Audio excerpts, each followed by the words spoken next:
Good morning guys, कैसे हैं आप सब। आशा करते हैं आप सब बहुत अच्छे होंगे and happy new year all of you. इस हैप्पी न्यू ईयर पे हम लोगों ने एक रेजोल्यूशन लिया था कि इस बार टीचर बन के ही रहेंगे, ठीक है। तो ये सीरीज हम स्टार्ट कर रहे हैं फॉर यूपी टीजीटी एसएसटी, ठीक है। इसमें खासकर हम फोकस करेंगे हिस्ट्री एंड पॉलिटी पर, ठीक है। इसमें क्या करेंगे कि कंटेंट तो हम लोगों ने बहुत पढ़ रखा है, क्योंकि कई साल से प्रिपरेशन कर रहे हैं।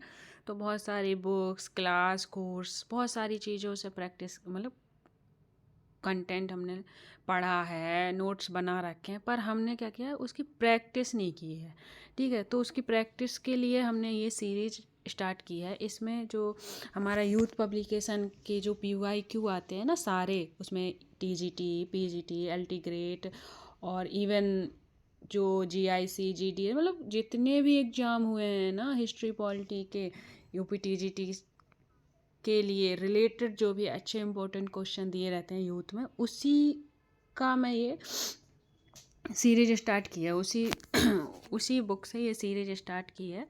तो हम लोग इसके PYQ करेंगे।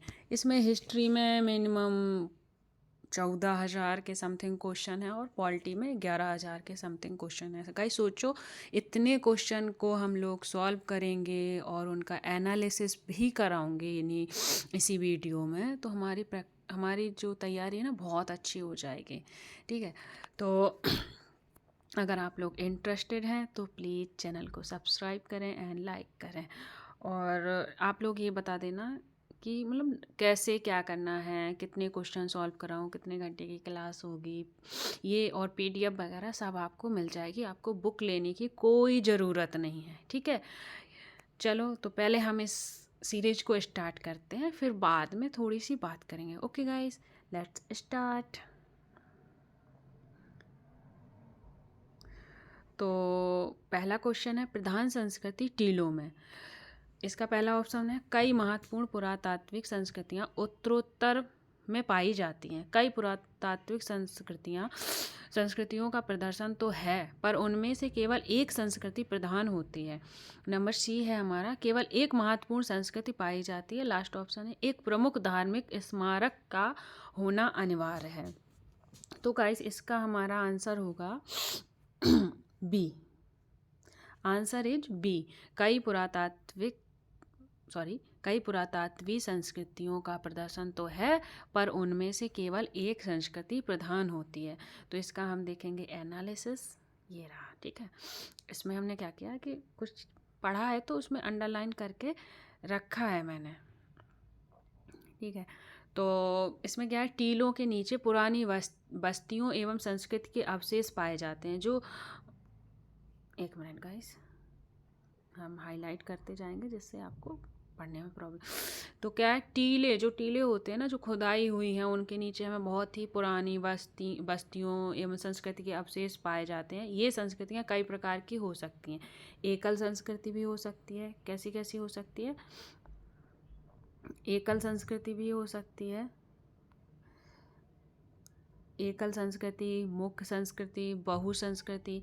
एकल संस्कृति टीलों में सर्वत्र एक ही संस्कृति दिखाई देती है। जो मतलब एकल, नाम से ही आप समझ पा रहे हो, एक संस्कृति, एकल, एक प्रकार की संस्कृति। जो एकल संस्कृति है उसमें उस टीले में क्या होगा कि उसमें सर्वत्र ही एक ही संस्कृति दिखाई देगी, ठीक है। कुछ टीले केवल चित्रित धूसर मृतभांड अर्थात पेंटेड ग्रे वेयर संस्कृति का परिचायक हैं। मतलब कुछ टीले हैं उनमें हमें क्या मिले हैं, ये क्या मिले हैं, PGW, जिन्हें इंग्लिश में कहते हैं PGW मृतभांड, पेंटेड ग्रेड चित्रित धूसर मृतभांड अर्थात पेंटेड ग्रे वेयर पाए गए हैं। उसे वो संस्कृति का प्रचारक है, मतलब ये चीज़ें उस संस्कृति में पाई गई हैं, ठीक है। अगला पढ़ेंगे नीचे, कुछ सातवाहन संस्कृति के और कुछ कुषाण संस्कृति के हैं। इनमें से क्या है, कुछ सातवाहन संस्कृति के भी अवशेष हैं और कुछ कुषाण संस्कृति के भी हैं। मुख्य प्रधान संस्कृति, टीलों में एक संस्कृति की प्रधानता रहती है और अन्य संस्कृति जो पूर्व काल की भी हो सकती है।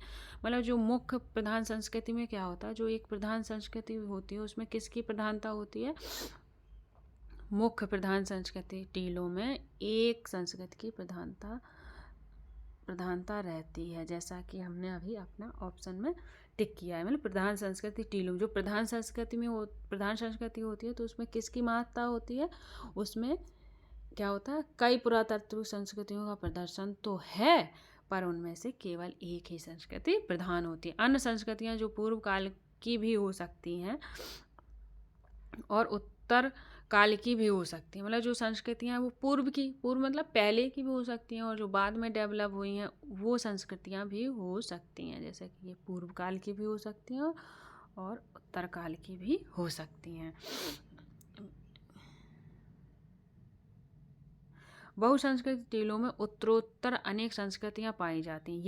ये पॉइंट इम्पोर्टेंट है कि हमें ये देखना है कि बहुसंस्कृति टीले होते हैं उनमें क्या है, उनमें किस प्रकार की संस्कृतियां पाई गई हैं, सबसे ज़्यादा उत्तरोत्तर वाली संस्कृतियां पाई गई हैं जो कभी कभी एक दूसरे के साथ चलती हैं, जैसे रामायण है, महाभारत है की भांति खोदे गए टीलों का उपयोग संस्कृत के भौतिक पक्षों के अध्ययन में किया जा सकता है। अगर आपको क्वेश्चन में पूछ लिया गया भौतिक पक्षों के अध्ययन के लिए किसका यूज किया जा सकता है, तो उत्तरोत्तर संस्कृति का किया जा सकता है, जैसे कि रामायण है, महाभारत है, इन चीज़ों का। ठीक है, और क्या है आगे, संस्कृतियों बहुत टीलों की खुदाई दो तरह से की जा सकती है, अनुलंब और क्षैतिज।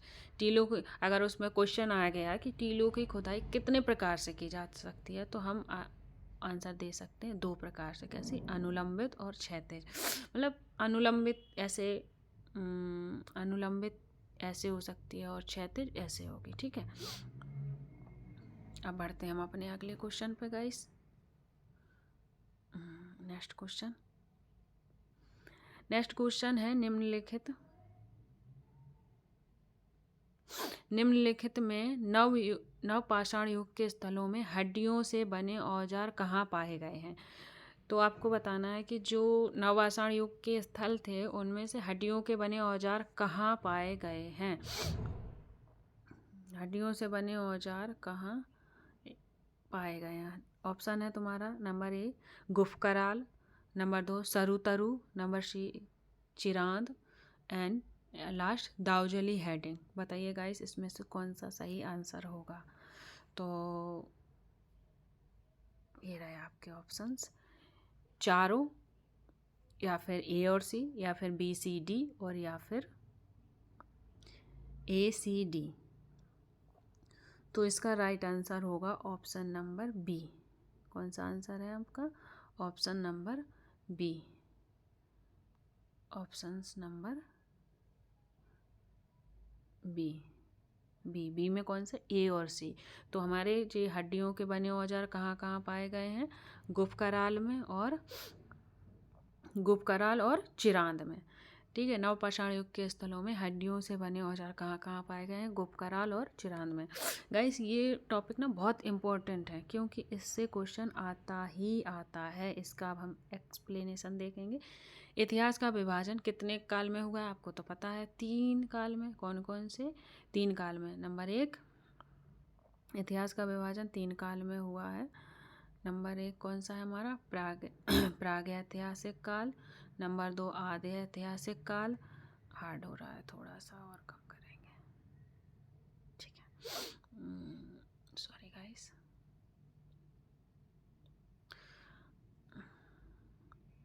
अरे बट जा। ठीक है, इतिहास का विभाजन कितने काल में हुआ, 3 भागों में हुआ। कितने भागों में, 3 भागों में।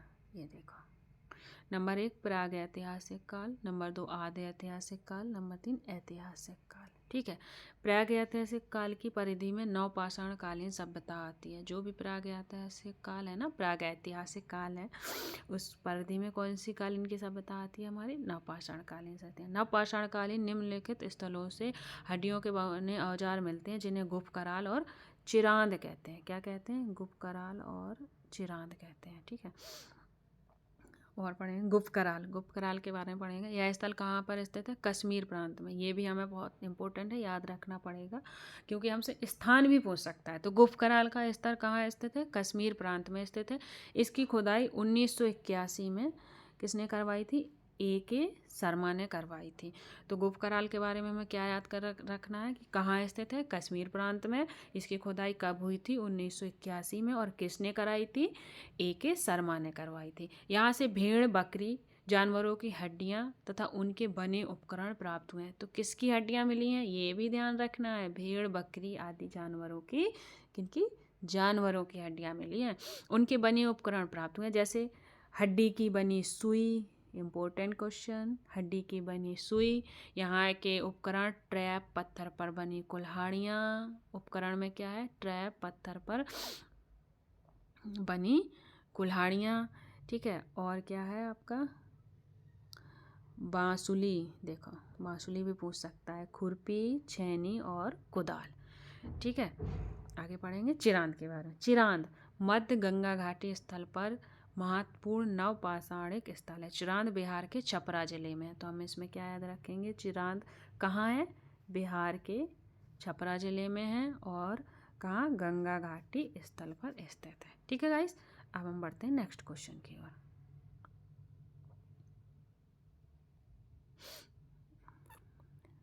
सॉरी, अभी और है इसका। पॉलिशदार पत्थर की कुल्हाड़ी, सिलबट्टे, ये कहाँ से मिले? ये सेकंड वाले का ही है तुम्हारा। देखो यहाँ के उपकरणों में पॉलिशदार पत्थर की कुल्हाड़ी मिली है, पॉलिशदार पत्थर की कुल्हाड़ी मिली है, सिलबट्टा, हथौड़ा, हड्डी, सींग के बने छेनी, बर्मा, बाण, कुदाल, सुई और चूड़ी मिली है। इस मतलब नोट, अगर आप नोट्स बनाओगे ना तो जितनी भी साइट्स हैं उनके पहले साइट्स एक जगह नेम लिखना, एक जगह स्थान लिखना, एक जगह सन लिखना, किसने खुदाई करवाई वो लिखना, और यहाँ से हमें क्या क्या मिला है उसके बारे में लिखना। जब आप ऐसे नोट्स बना लोगे ना लिस्ट वाइज, तो याद करने में बहुत आसानी होगी। हम तो ऐसे ही बनाते हैं। ठीक है, इसमें और जो 4 ऑप्शन दिए थे ना उसके बारे में, जैसे सुरतरु के बारे में पढ़ेंगे। सुरतरु, सुरतरु गुवाहाटी से 25 किलोमीटर दक्षिण की ओर दक्षिण पूर्व में स्थित है। कहाँ है ये? गुवाहाटी में 25 किलोमीटर दक्षिण पूर्व में स्थित है। इसके उत्खनन के द्वारा कुल्हाड़ी जैसी सामग्री मिली, यहाँ से भी कुल्हाड़ी मिली है। यहाँ से मृदभांड, भूरे और धूसर, ये इंपॉर्टेंट पॉइंट है। यहाँ से मृदभांड जो मिले हैं पॉटरीज, वो ब्राउन और ग्रे कलर के, भूरे और धूसर मृदभांड मिले हैं, जिन पर रस्सी का निशान है। ये भी इम्पोर्टेंट पॉइंट है। किसका निशान है? रस्सी का निशान है। देखो इम्पोर्टेंट है, और ये भी इम्पोर्टेंट है। ठीक है,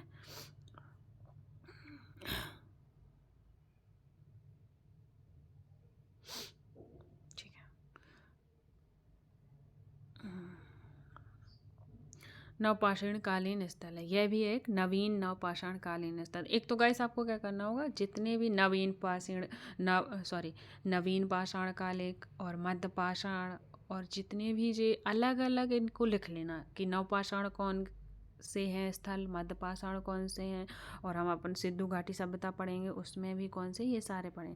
उनके अलग अलग लिस्ट बना लोगे ना सीरीज वाइज, तो वो लर्न करने में आसानी होगी और शॉर्ट नोट की तरह देखेंगे, ज़्यादा बड़ा नहीं देखेगा। ठीक है, नेक्स्ट ऑप्शन था हमारा दाउजली हेडिंग। यह असम में स्थित है। कहाँ स्थित है ये आपका? यह हमारा असम में स्थित है। ठीक है, स्थान में हम असम लिख लेंगे। 25 सेंटीमीटर मोटे निक्षेप नवपाषाणकालीन लकड़ी के बने कुल्हाड़ी के अवशेष तथा पत्थर की कुल्हाड़ी। कुल्हाड़ी सब जगह से मिली है, ठीक है, लेकिन यहाँ पे किस चीज़ की कुल्हाड़ी मिल रही है? पत्थर की कुल्हाड़ी मिल रही है। ठीक है, छेनी, सिलबट्टा इम्पोर्टेंट है, ओखली, मूसल, ये सारे इम्पोर्टेंट हैं इसके। दाउजली हेडिंग बहुत इम्पोर्टेंट है ये। ठीक है, इसको आपको ध्यान में रखना होगा।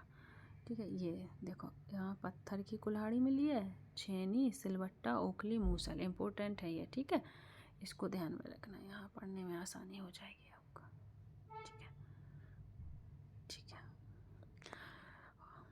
हाथ के बने मृदभांड पर लाल रंग का मोहर देखा जा सकता है। अगर क्वेश्चन आ जाए कि हाथ से बने मृदभांड पर लाल रंग का मोहर कहाँ, किस में देखा जा सकता है, तो आप तो आप आराम से टिक कर सकते हैं कहाँ, दाऊजली हेडिंग में। ठीक है, ये सीरीज गाइस बहुत इंपॉर्टेंट है। थोड़ी बहुत कमियां हो सकती हैं मुझ में, पर आप लोग सजेस्ट करेंगे हम उन्हें दूर कर लेंगे। पर ये ना बहुत ही इम्पोर्टेंट प्रैक्टिस पेपर सेट है। अगर हम लोग इसे कवर कर लेंगे ना, यकीन मानिए कोई भी एग्जाम में बैठेंगे हिस्ट्री वाले क्वेश्चन नहीं छूटेगा। क्योंकि देख रहे हो एक्सप्लेनेशन कितना हाई दिया है। हमारे 4 क्वेश्चन थे, चारों के बारे में बताया गया। और इस अकेले क्वेश्चन से हमारे कम से कम अगर 4 ऑप्शन दिए हैं तो 4 क्वेश्चन तो बनेंगे ही, और उसके एक्सप्लेनेशन से भी हमारे क्वेश्चन निकलते हैं। ठीक है, अब हम चलते हैं नेक्स्ट क्वेश्चन पर। हमारा नेक्स्ट क्वेश्चन है, नीचे 2 कथन दिए गए हैं। कथन वाले बहुत क्वेश्चन आ रहे हैं, आपने देखा होगा जिसने EMRS TGT का एग्जाम दिया होगा तो उसमें देख रहे हो फैक्ट नहीं पूछे हैं, सबसे ज़्यादा यही कथन वाले क्वेश्चन आए थे और एक्सप्लेनेशन वाले, मतलब एक थ्योरी टाइप क्वेश्चन थे। ठीक है, कथन एक क्या कह रहा है, फावड़ा और हंसिया छोटे शास्त्र एवं घोड़ों के लौ उपकरण महापाषाण युग के स्थलों से मिले हैं। ठीक है, जो फावड़ा और हंसिया है वो छोटे शस्त्र एवं घोड़े के लौ उपकरण पाषाण युग के स्थल से मिले हैं। नंबर 2, कहाँ से मिले हैं, पाषाण, कह रहा है कि फावड़ा और हंसिया और छोटे शस्त्र और घोड़े के लौ उपकरण कहाँ से मिले हैं, महापाषाण युग के स्थलों से मिले हैं। कथन दूसरा कह रहा है मास्की और नागा अर्जुन कोंड महापाषाण युग के स्थल हैं। तो आपको बताना है ये ऑप्शन में से ये दोनों सही है। एक मिनट, ठीक है। उपरोक्त कथन में आपको बताना है कि ए और मतलब 1 और 2 दोनों सही है, 1 और 2 दोनों गलत है, 1 सही है, सेकंड गलत है, या सेकंड सही है 1 गलत है। तो इसका आंसर क्या होगा गाइस, इसका आंसर होगा हमारा ए। इसमें क्या है, हमारे दोनों सही है। ठीक है,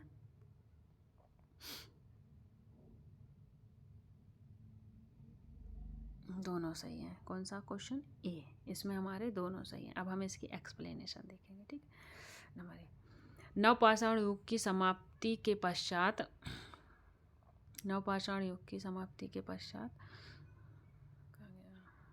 नवपाषाण युग की समाप्ति के पश्चात दक्षिण में जिस संस्कृति का उदय हुआ उसे बृहद एवं महापाषाण संस्कृति कहा जाता है।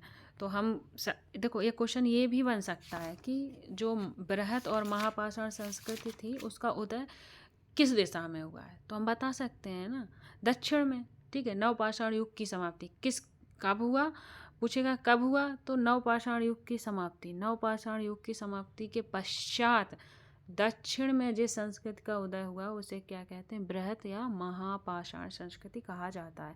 इस संस्कृति लोग अपने मृतक के अवशेषों को सुरक्षित रखने के लिए बड़े बड़े पत्थरों का प्रयोग करते थे। बृहद पाषाण को मेगालिथ कहा जाता है। जो बृहद पाषाण है ना उसे मेगालिथ भी कहा जाता है। जरूरी नहीं है कि आपको बृहद पाषाण या महापाषाण लिख के आए, आपको मेगालिथ भी लिख के आ सकता है। तो ये शब्द है ना मेगालिथ, ये बहुत इंपॉर्टेंट है, याद रखना। ये कृषि कर्म से भली भांति परिचित थे। इन्हें जो महापाषाण काल के लोग थे वो कृषि से परिचित थे, मतलब कृषि करना जानते थे। और उनके द्वारा उत्पादित अनाज क्या था, चावल, जौ, चना, रागी। इनमें जो उत्पादित अनाज थे उनमें से कौन कौन से इंपॉर्टेंट हैं, चावल, जौ, चना, रागी आदि। ठीक है, गाय, बैल, भेड़, बकरी, घोड़े आदि इनके पालतू पशु थे। इनके पालतू पशु क्या थे, हमने पढ़ा है कि मतलब पहला पालतू पशु किसे मानते हैं, कुत्ते को। ठीक है, तो हमें ये लगता है कुत्ता ही था, पर कुत्ता नहीं, ये भी हमारे पालतू पशु थे। ठीक है, गाय, भैंस, बकरी, ये भी हमारे पालतू पशु थे। गाय, बैल, भेड़, बकरी, घोड़े पालतू पशु थे। वे लोहे के उपकरणों का प्रयोग करते थे। किसका प्रयोग करते थे, लोहे के बने उपकरणों का प्रयोग करते थे। समाधियों की खुदाई में विविध प्रकार के लौ उपकरण जैसे तलवार, कटार, त्रिशूल, चपटी, कुल्हाड़ी, फावड़े, छेनी, हंसिया, चाकू,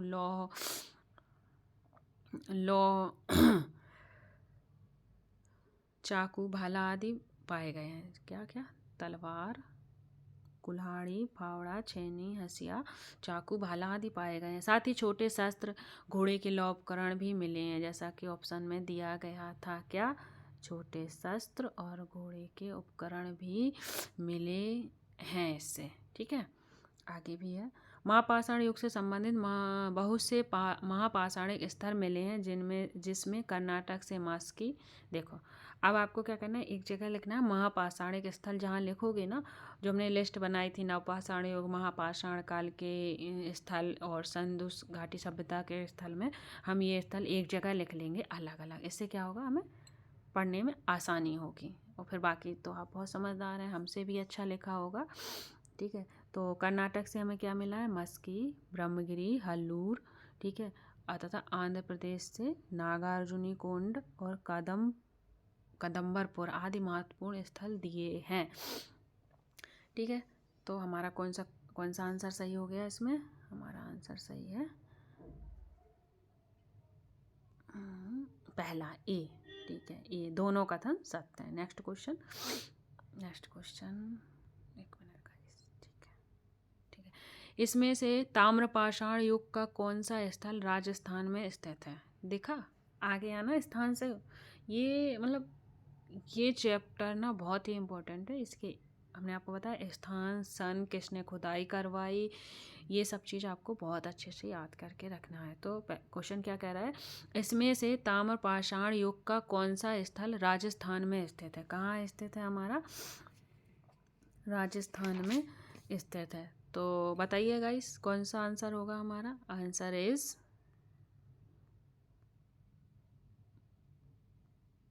आंसर होगा हमारा बी, सॉरी गाइस, डी। कौन सा? D. Answer is D. Answer is D, Ganeshwar.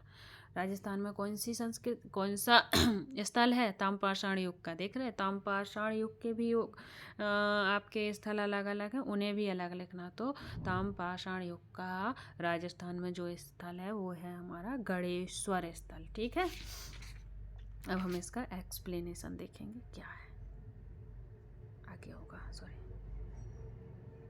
अच्छा इसका एक्सप्लेनेशन नहीं दिया गया है, कोई बात नहीं, हम आपको यहाँ बता देते हैं। तो देखो इसका एक्सप्लेनेशन, जिस काल में तांबा और पत्थर के हथियारों का प्रयोग एक साथ होता है उस काल को ताम्रपाषाण युग कहते हैं। ताम्रपाषाण युग कैसे कहते हैं? जिस काल में क्या होता है, वो काल जिसमें तांबा, एक मिनट मोटा है,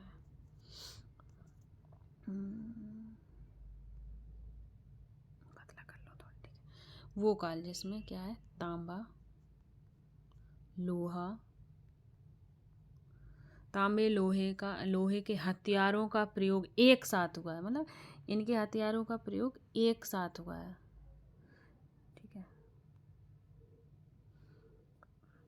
हथियारों का प्रयोग एक साथ हुआ है, उन्हें क्या कहेंगे हम? ताम्रपाषाण काल कहेंगे। ताम्रपाषाण काल कहेंगे। ठीक है, पाषाण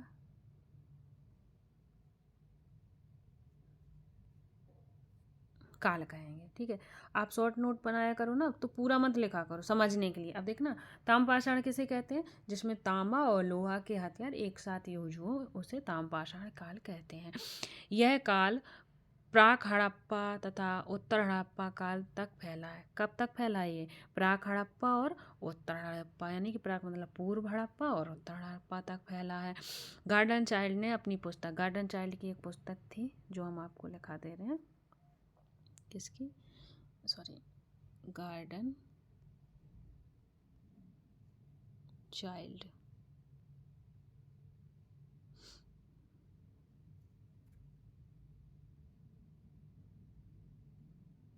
ठीक है, गार्डन चाइल्ड की पुस्तक कौन सी है? What happen in history. What, colour change कर लेती हूँ, WHAT, व्हाट हैपन। गाइस अगर राइटिंग समझ में ना आए तो बोल रही हूँ, उससे भी लिख लेना, व्हाट हैपन इन हिस्ट्री। ठीक है, HISTORY। ठीक है, व्हाट हैपन इन हिस्ट्री, इसको सेट कर देती हूँ। ठीक है, इतना बड़ा नहीं अच्छा लगेगा। ओके, ठीक है, ये बुक है। Okay guys, what happen in history में तांबे के महत्व को बताया। उत्तर भारत में पाषाण संस्कृति के बाद ताम पाषाण संस्कृति का प्रचलन हुआ। किसके बाद इसका प्रचलन हुआ?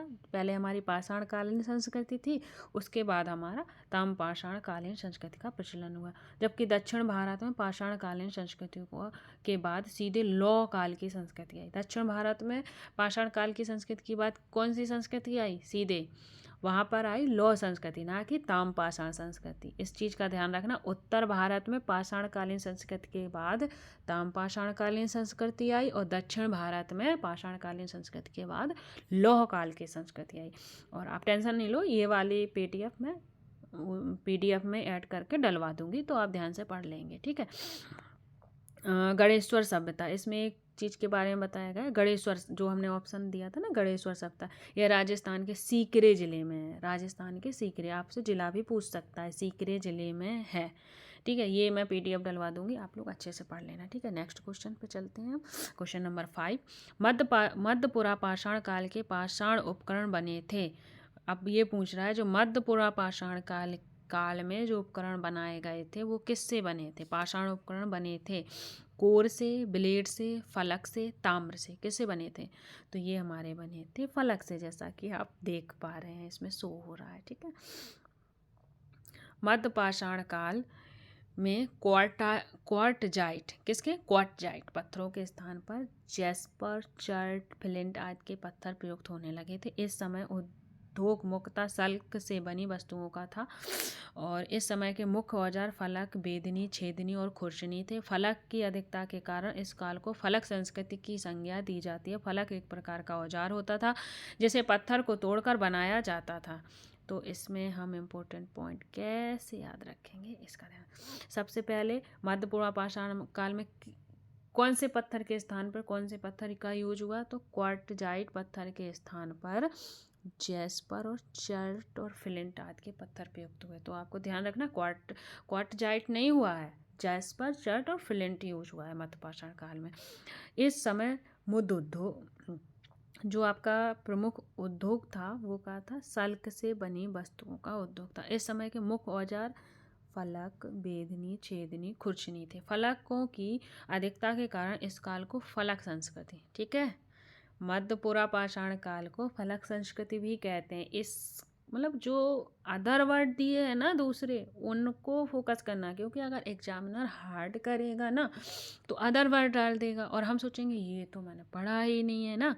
तो ये जो अलग से वर्ड दिए रहते हैं ना, इन पे बहुत ज़्यादा फोकस करना, इन पे स्टार मार्क करके रख लेना, ठीक है। फलक संस्कृति किसको कहते हैं? मध्यपुरा पाषाण काल को भी कहा जाता है। फलक एक प्रकार का औजार होता है जिसे पत्थरों को तोड़कर बनाया जाता है।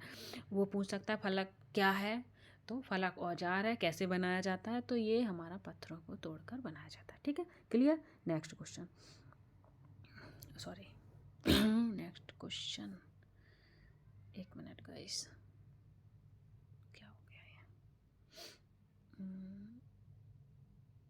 एक मिनट। क्वेश्चन कौन सा था हमारा? क्वेश्चन था 5 है, अब हमारा है क्वेश्चन 6, ओके।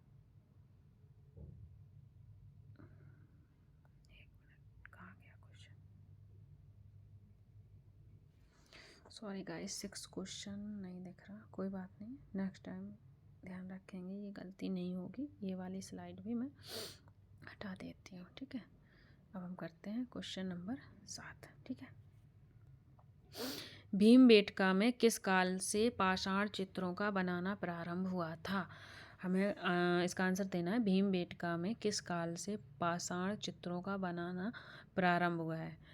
क्वेश्चन को ध्यान से देखना। भीमबेटका, अगर आपको ये पता होगा ना कि ये भीमबेटका किस काल का स्थल है, तो आप तुरंत, बस इसने क्या किया, लैंग्वेज घुमा दी, डायरेक्ट नहीं पूछा कि भीमबेटका किस काल का स्थल है, ठीक है। इसने क्या कह दिया, भीमबेटका में किस काल से पाषाण चित्रों का बनाना प्रारंभ हुआ था।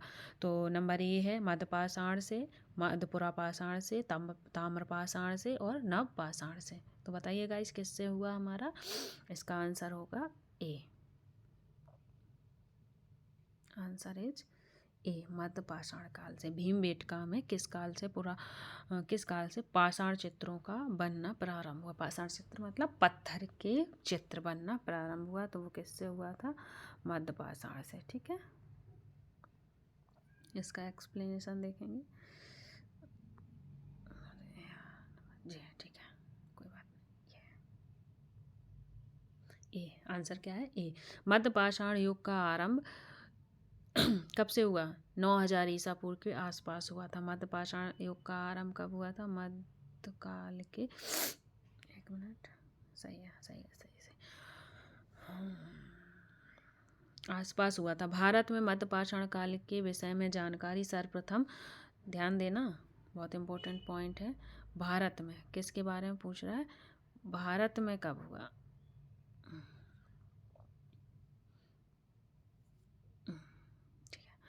मध्य पाषाण युग का आरंभ कब हुआ है? 9000 के आसपास हुआ है भारत में। ध्यान देना, भारत में क्वेश्चन बनता है और लोग गलत कर जाते हैं, क्योंकि आगे पता चलेगा। भारत में मध्य पाषाण काल के विषय में जानकारी सर्वप्रथम 1867 में हुई, जब CL कार्लयाल ने कहाँ पर? विंध्य क्षेत्र से लघु पाषाण काल उपकरण खोज निकाले।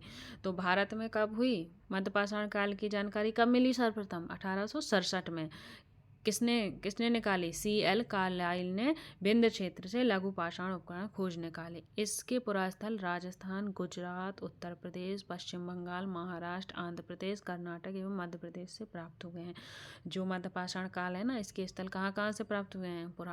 कहाँ से? राजस्थान से, गुजरात से, उत्तर प्रदेश से, पश्चिम बंगाल, महाराष्ट्र, आंध्र प्रदेश, कर्नाटक एवं मध्य प्रदेश से प्राप्त हुए। मध्य प्रदेश में पंचमढ़ी के निकट मध्य पाषाण युग के 2 शैलाश्रय प्राप्त हुए हैं। तो 2 शैलाश्रय कहाँ प्राप्त हुए हैं? हमें पंचमढ़ी के निकट। ठीक है, कहाँ पे? मध्य प्रदेश। तो हम लोग ऐसे शॉर्ट नोट में लिख लेना। ठीक है, मध्य पाषाण काल के 2 शैलाश्रय मिले हैं कहाँ पे? पंचमढ़ी के निकट मध्य प्रदेश में। ठीक है, जम्बूद्वीप, क्या क्या है उनके नाम? एक है हमारा जम्बूद्वीप और डोरीथी द्वीप। गाइस इंपॉर्टेंट है, क्योंकि अपने यूपी के बारे में है इसमें। ठीक है, मध्य प्रदेश के भीमबेटका से प्राप्त पाषाण चित्र एवं शैल चित्र मध्य पाषाण युग के द्योतक हैं। जो मध्य पाषाण काल में भीमबेटका से जो प्राप्त पाषाण चित्र है ना, वो किसके द्योतक, मतलब किस चीज़ के बारे में है? तो वो कैसे? शैल चित्र जो है मध्य पाषाण युग के द्योतक है, मतलब मध्य पाषाण युग के बारे में बताते हैं। ठीक है, तो ये जो एक्सप्लेनेशन है ना, इसमें आपको वो स्थल के बारे में और स्थल कहाँ से प्राप्त हुए सब मिल जाएगा, आपको कहीं भटकने की ज़रूरत नहीं है। बस इसी PDF को मैं सेंड करूँगी अपने टेलीग्राम ग्रुप पे, वहाँ से आप लोग ये PDF निकाल के और अपने शॉर्ट नोट बना लेना, या फिर PDF में हाईलाइट है उसी से पढ़ लेना। ठीक है, टाइम वेस्ट नहीं होगा। नेक्स्ट क्वेश्चन नंबर 9, निम्नलिखित में से किसने उत्तर प्रदेश में प्रथम नवपाषाण उपकरण प्राप्त किए थे? अभी हमने क्वेश्चन पढ़ा है ना उत्तर प्रदेश का, उत्तर प्रदेश पे एक क्वेश्चन और आ गया है। ठीक है, इसमें पूछ रहा है कि निम्नलिखित में से किसने उत्तर प्रदेश में प्रथम नवपाषाण उपकरण प्राप्त किए हैं? GR शर्मा ने, मार्टिमर व्हीलर ने, रॉबर्ट ब्रूसफोर्ड ने और ले मसूरिये ने। तो किसने प्राप्त किए थे गाइस? इसमें है आपका आंसर इज ले मसूरिये। कौन है? ले मसूरिये। ठीक है, आंसर इज ले मसूरिये। इसका एक्सप्लेनेशन पढ़ेंगे हम गाइस। देखो आंसर नंबर डी, नवपाषाण या नियोलिथिक शब्द का प्रयोग सबसे पहले जॉन लुबॉक ने किया था। ये भी क्वेश्चन बन सकता है आपसे कि मध्य पाषाण काल में नवपाषाण या नियोलिथिक शब्द का प्रयोग सबसे पहले जॉन लुबॉक ने किया था। किसने किया था? जॉन लुबॉक ने 1865 में प्रकाशित पुस्तक प्री हिस्टोरिक टाइम्स में किया था। किसमें? Pre historic time. इनकी बुक गाइस बहुत इंपॉर्टेंट है, ये आप याद रखना। ठीक है, तो नवपाषाण या नियोलिथिक शब्द का प्रयोग सबसे पहले किसने किया था? जॉन लुबॉक ने। कब? 1865 में। किसमें किया था? अपनी पुस्तक प्री हिस्टोरिक टाइम में किया था। विश्व के संदर्भ में नवपाषाण युग का आरंभ 9000 ईसा पूर्व से हुआ था। 9000 ईसा पूर्व से प्रारंभ होता है, लेकिन भारत में देखो इम्पोर्टेंट पॉइंट क्या है इसमें, विश्व के संदर्भ में कब हुआ है 9000 ईसा पूर्व, ठीक है, और भारत के संदर्भ में कब हुआ है 7000 ईसा पूर्व। इससे भी क्वेश्चन बनता है, ठीक है, कंफ्यूजिंग पॉइंट से ही क्वेश्चन बनते हैं, ठीक है, उसका ध्यान रखना आप। तो विश्व के संदर्भ में नवपाषाण युग 9000 ईसा पूर्व से प्रारंभ होता है, लेकिन भारत में इसकी शुरुआत 7000 ईसा पूर्व में हुई है। सर्वप्रथम 1860 ईस्वी में ले मसूरिये ने इस काल का प्रथम स्तर उपकरण उत्तर प्रदेश की टोंस नदी घाटी से प्राप्त किया था। ये भी इम्पोर्टेंट पॉइंट है, कहाँ से प्राप्त किया था, उत्तर प्रदेश की टोंस नदी घाटी से प्राप्त किया था, ठीक है। नेक्स्ट क्वेश्चन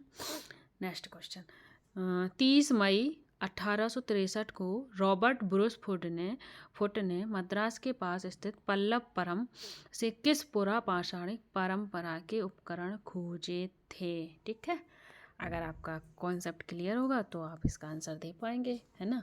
तो इसका आंसर क्या होगा बताइए। नंबर ए ब्लेड ब्यूरन परंपरा, ब्लेड फ्लैग स्क्रैपर परंपरा, हैंड एक्स क्लीवर परंपरा और माइक्रोलिथिक परंपरा। कौन सा ऑप्शन होगा, तो इसका राइट आंसर होगा हमारा सी। राइट आंसर इज सी, ठीक है, राइट आंसर इज सी। ज़्यादा ही हो जाता है ना, ठीक है इसका। तो 30 मई 1863 को रॉबर्ट ब्रूस फुट ने मद्रास के पास स्थित पल्लवपुरम से किस पुरापाषाणिक परंपरा के उपकरण खोजे थे। तो किस परंपरा के उपकरण खोजे थे, हैंड एक्स क्लीवर परंपरा के उपकरण खोजे थे। देखो आंसर है सी। तो 30 मई 1863 को रॉबर्ट ब्रूस फुट ने मद्रास के पास किस गांव से, पल्लवपुरम, किससे, पल्लवपुरम से हैंड एक्स क्लीवर परंपरा के पुरापाषाणिक उपकरण खोजे थे। जनवरी 1864 ईस्वी में फिर से पल्लवपुरम से कई उपकरण प्राप्त हुए।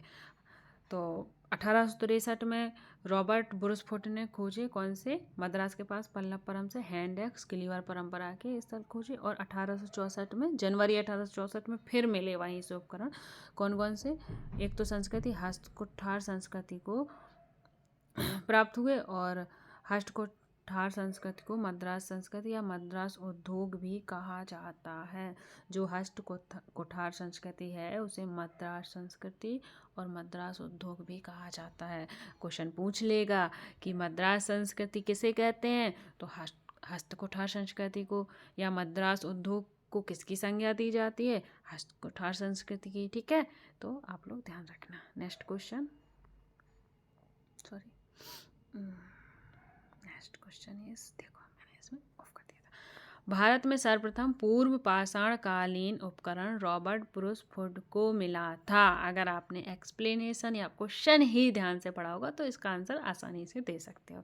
तो जैसा कि आप लोग जानते हैं इसका आंसर क्या होगा, आंसर इज, बताइए, आंसर इज बी 1863 में। अभी पढ़ा ना, भारत में सर्वप्रथम पूर्व पाषाण कालिक उपकरण किसने खोजे थे।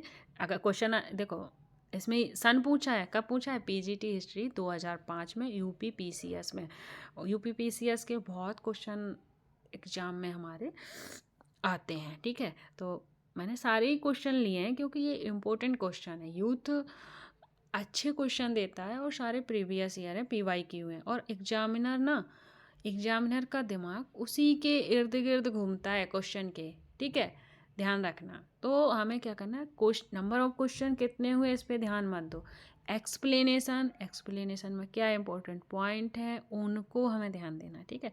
जैसे कि ऊपर दिया था ना क्वेश्चन, देखो ऊपर वाला दिखाती हूँ मैं आपको, कब आया था ये, एक मिनट, कब आया था ये देखो, यूपी PSC में आया था 2021 में ये क्वेश्चन, ठीक है। और नेक्स्ट में ये कब, 2005 में, ठीक है। पीजीटी में आया था। तो और भारत में सर्वप्रथम पूर्व पाषाणकालीन उपकरण रॉबर्ट ब्रूसफोर्ड ने प्राप्त किए थे। ठीक है, अब गाइस आप लोग मुझे ये बताएं कि नंबर ऑफ क्वेश्चन कितने करवाने हैं, क्योंकि हमारा तो मन है कि डेली क्वेश्चन नंबर ऑफ 100 होने चाहिए। कितने होने चाहिए? 100 क्वेश्चन डेली। 100 हिस्ट्री के और 100 ही पॉलिटी के। अब आप क्या कहते हैं, आप मुझे बता दें। ठीक है, और इसमें क्या सुधार करूं, कैसे एक्सप्लेन करूं, कुछ अगर कमी हो तो वो भी आप लोग मुझे सजेस्ट कर सकते हैं। ठीक है, और ये सीरीज बहुत इम्पोर्टेंट है, और एक वीडियो भी बनाऊंगी, स्ट्रेटजी वीडियो, कैसे क्या करना है, एक बिगिनर्स के लिए बनाऊंगी, और एक जो मतलब अपना कंटेंट पूरा कर लिया है, नोट्स वगैरह लिखे हैं, लगे पड़े हैं। और सबसे इम्पोर्टेंट बात ये है कि हम लोग पढ़ते हैं ना, तो पढ़ते जा रहे हैं, ऐसा लगता है कुछ याद ही नहीं है, सारी चीज़ें भूल गए हैं हम। तो इसके लिए ही ये सीरीज स्टार्ट की है, क्योंकि क्वेश्चन करने से, प्रैक्टिस करने से क्या होता है कि हमें एक कॉन्फिडेंस आता है। ठीक है, जितने हम क्वेश्चन लगाएंगे उतना ही हमारे अंदर कॉन्फिडेंस आएगा।